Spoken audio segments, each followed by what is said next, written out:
Hello everyone, তোমরা সবাই কেমন আছো? আজকে শীতের সকালে গরম গরম চিতই পিঠে নিয়ে আবার হাজির হয়ে গেলাম।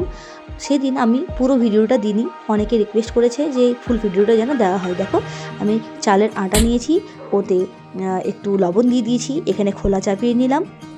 তো মাটির খোলা চাপালে এটা খুব সুন্দর হয়, ওই জন্য মাটির খোলাতেই আমরা করি। তো লবণ নিয়ে হালকা করে হালকা হালকা হাতে মাখিয়ে নিলাম পুরো আটাটাকে।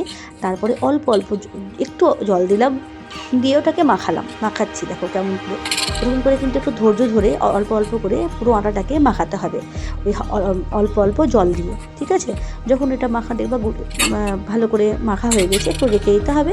রেখে দিয়ে তখন আমাদেরকে একটু জল, মানে আমি প্লেন জলে নিয়েছি, গরম করে নিই জলকে। এবার আটার উপরে ডিপেন্ড করে, কোনো কোনো আটাতে আবার অনেক গরম জল লাগে নরম তুলতুলি করতে।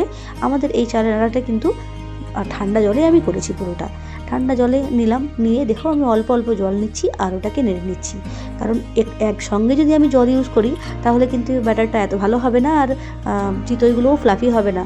ঠিক আছে, আর অনেকেই বলে নাকি, আগেকার লোকেরা বলে কি পরিষ্কার মানে গায়ে করা, মানে তুমি যদি পরিষ্কার পরিচ্ছন্ন হও, আর সবার হাতে নাকি এটা আবার ফ্লাফিও ফুলেও না, তো পরিষ্কার পরিচ্ছন্ন হলে নাকি এটা ভালো হয়, আর আদারওয়াইজ নাকি এটা ফেটে মেটে যায় শুনেছি। কিন্তু আমার এখনও পর্যন্ত এরকম কোনো এক্সপেরিয়েন্স হয়নি, ভালোই হয়েছে যখন করেছি।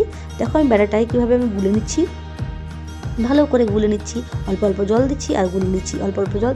একটু টাইম টেকিং প্রসেস আছে, কিন্তু এই ব্যাটারটা খুব সুন্দর হলে তোমার চিতইটা 100% ভালো হবে। আর এদিকে আমার খোলা গরম হয়ে গিয়েছে, আমি খোলাতে এবার দেওয়ার জন্য রেডি। একটু নেড়ে নেব, নাড়ার পরে আমি 1 চামচ গোল চামচে দিয়ে দেবো, দিয়ে আমি ওটাকে ঢেকে দেবো। ঢেকেই ফ্লেমটাকে কিন্তু জোরে করে দিতে হবে, আমি ফ্লেমটা দেখিয়ে দিলাম, ফ্লেমটা জোরে করে ঢেকে দিতে হবে। আর 2-3 মিনিটের মধ্যে আমাদের রেডি। দেখবে এই দেখো রেডি হয়ে গেল সুন্দর ফ্লাফি। আর যেটুকু বেঁচে থাকবে সেটুকু সরিয়ে মুছে তারপরে আবার নেক্সটটা দিতে হবে। আর নেক্সটটা দেওয়ার আগেও কিন্তু ওটাকে ব্যাটারটাকে গুলে নিতে হবে, এটা হচ্ছে প্রসেস। ঠিক আছে, আমি কিন্তু এই চিতই রান্নাটা শিখেছি আমার একটা ভাবির কাছে, টিনা ভাবির কাছে। তো শিখেছি এই কারণ আমার শ্বশুরমশাইয়ের খুব পছন্দর এই চিতই টিকরি। ঠিক আছে, ওনারা গ্রামের মানুষ, খুব পছন্দ করেন। গ্রাম থেকেও আমাদের কাছে এখানে আসে, কিন্তু প্রতিদিন তো সম্ভব নয় বারবার করে দেওয়া। ঠিক আছে, এখন একটু হয়েছে, তো তার জন্য আমি শিখেছি আমার শ্বশুরমশাইয়ের জন্য, যাতে আমি করে একটু খাওয়াতে পারি ওনাকে। হ্যাঁ, উনি খুব পছন্দ করেন।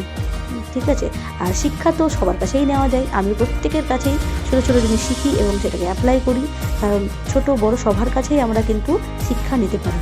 তো যখনই কেউ কিছু শেখাবে তখনই আমাদের মনে হবে কি না, যাক আমি তো কিছু শিখলাম, সেটা ছোটোর কাছ থেকে হোক আর বড়োর কাছ থেকে হোক। যে ভাবিটার কাছে শিখেছি সেটা কিন্তু আমার বয়সে ছোট, সম্মানে বড়, কিন্তু ভাবি আমাকে খুব ভালো করে শিখিয়ে দিয়েছে। থ্যাংক ইউ টিনা ভাবি, তার জন্য।